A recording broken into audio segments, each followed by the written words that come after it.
Hello friends, so today's video is going to be a list of some books that I thought I would not care for and then ended up quite liking. And I just want to clarify really quick because I know in the title of the video I say books I thought I'd hate. I don't generally pick up books that I truly think I'm going to hate. I know some people will do that because maybe their subscribers really want them to read something and they're a really funny person, and them reading something that they won't care for is really amusing. And I don't have anything against those videos. I just, in general, if I don't want to read something, I don't want to read it. There's so many things I do want to read. So what I'm actually more so saying is these are some books that maybe I read them because they were a Goodreads Choice Awards nominee, or maybe I read them because I'm trying to push outside my comfort zone. Maybe a friend just consistently was like, no, you will like this, I promise. But that's just too long of a title. So books I thought I'd hate, but actually ended up really liking. I'm going to start, because I did just mention the Goodreads nominees, I'm going to mention a couple of those, and that would be both The Witch's Heart and Ariadne. So Witch's Heart is one that I had a feeling as soon as I saw this one be released and I saw it on shelves, I saw the synopsis, I just instantly thought, that's going to be a Goodreads nominee. I just know it. And it also seems like it's going to have the appeal outside of the fantasy community. And I think that's probably fairly true. I think the books by Madeline Miller are showing that a lot of people really like these retellings of Greek and Roman history and Greek and Roman mythology. And that's what The Witch's Heart is. It's not Greek and Roman, it's actually Norse. And you're looking at Loki's wife, Angrboda, the mother of monsters. I mean, I think that that concept is fine. It's just not something I gravitate toward. I do really like historical fantasy, but generally mythologies are hard for me because the characters end up acting so bizarre and not like real people, because they're not. They're usually gods and goddesses, and so they live longer lives, they're more frivolous, they're more flippant, and I just have a hard time connecting, and I just wasn't sure I was gonna like this one. And I ended up really liking it. I liked our main character a lot, and I thought the author found that perfect balance of, yes, this story is about a lot of gods, but at the same time, there's a human component to it. And they also take some of the slightly abstract aspects of mythology and they weave them into the story in a way that I thought was really creative. And even though it was still really strange, it kind of always worked, and it still had that very grounded feel. I ended up just really liking it. I liked the writing, I liked the character, and in general, I was really surprised because I really wasn't thinking I would care for it. And then with Ariadne, you could say a lot of the same things about this one. This one to me felt a little less grounded in that the characters act, let's just, stupidly. They're really dumb. They're so dumb sometimes because, oh my gosh, there's a character that I almost DNF'd this book because the first few times that they were unaware that they were sort of being tricked, I felt bad for them. And then they were like, I hate this person. If I could, I would strangle them. I would drown them. I would make them have a terrible death. I hate them so much.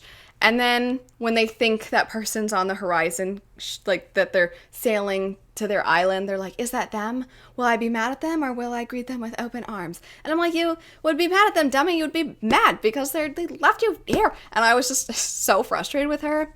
But at the same time, I'm like, it's kind of the story though. That's sort of what this is about. And so I sort of respected that. And as the story progressed, it's just this tragedy of people being tricked and people having very human emotions that don't quite mix with the gods. And I really liked the writing as well in both of these. I think the writing was very beautiful, very quotable also. But, you know, as the title of this video goes, I did not think I would really care for them. Next up, we have The Knife of Never Letting Go. I'm very sad because I still need to finish this trilogy. But that's the story of my life, is I have so many series I need to finish. I have said so many times that I'm fairly basic when it comes to how a book is presented to me, how the story is presented to me. And what I mean by that is first person or third person, and just regular margin size, regular font, nothing fancy, nothing fancy. And if you don't know the way that The Knife of Never Letting Go is written, our main character can't really read. And so it is first person, but the writing itself is a reflection of how they talk. And so they actually will have words misspelled pretty frequently to reflect the character being illiterate. And then also the character will say words wrong, and then that will be written as well. But then on top of all of that, in this story, men can hear other men's thoughts, and it's described as noise, and the way it's reflected on the book, on the pages, you have moments like this. And you really don't have to look through and read every single thing that is there. But there's just so many aspects that I thought, the plot sounds really interesting. I've heard it's really fast-paced. I've heard the story is really gripping. I just don't know. I don't know. I think I'll be okay with the misspelled stuff. That's fine. But we'll see. I don't know. And then I really enjoyed this one. It was really fast-paced. There's one scene that I was like, what the heck is happening? Why is this character acting like this? But otherwise, it was a really interesting story, and I need to finish the series. Next up, we have Get a Life, Chloe Brown. I currently don't have my copy, so I'm just going to hold up the sequel. I need to read more of this as well. This is so yellow. Anyway, so this particular story is a romance story, and I like a good romance in my fantasy books. I tend to read fantasy. I don't really read romance, and this was one of my first romance books. How do I put this? I don't think I knew. I think this is true for a lot of people when they don't read a lot of another genre or age range. You just don't know. You have your assumptions as to what you're going to get when you're reading something from that age range or from that genre. And then when you really dive into it, I think your expectations can often be completely flipped. So I did not think I was going to dislike Get a Life, Chloe Brown. I just think I was thinking it would just be something to read outside my comfort zone. But I actually was finding myself really caring about the characters, and I found the writing so delightful and charming. I really like the author's voice, and I really like the way that they dive into the character's past and how that affects them, how it affects their current relationships, whether those be romantic or platonic or familial. The dialogue was also often really silly and fun, and in general, I just had a pretty darn good time with it. I thought it was really fun. Now, what's funny is the romance aspects of it, I was like, all right, that's fine. Can we get back to like the characters figuring themselves out and stuff? I like that stuff more. Next up, we have Spinning Silver by Naomi Novik. I have said many a time that I read the book Uprooted by the same author, and those two books, while they are both standalones, Uprooted and Spinning Silver, they, I think, came out around the same time. They had a similar design in their covers, both in the UK editions, in the US editions, and other editions around the world. And they just kind of seem like they went together, especially because they are sort of historical fantasy and fantasy retellings. So I didn't care for Uprooted. I had read Temeraire by this author, and I liked that first book in that series. I haven't continued yet. I want to.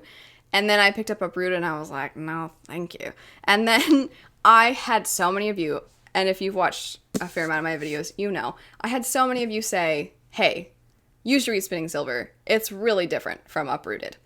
And I picked it up, and you were all right. It is very different from Uprooted. So thank you. You were correct. And it ended up being one of my favorite books that I read last year, and it is a favorite book of mine now. Whenever I think back on it, I want to come back to it. I want to reread it again.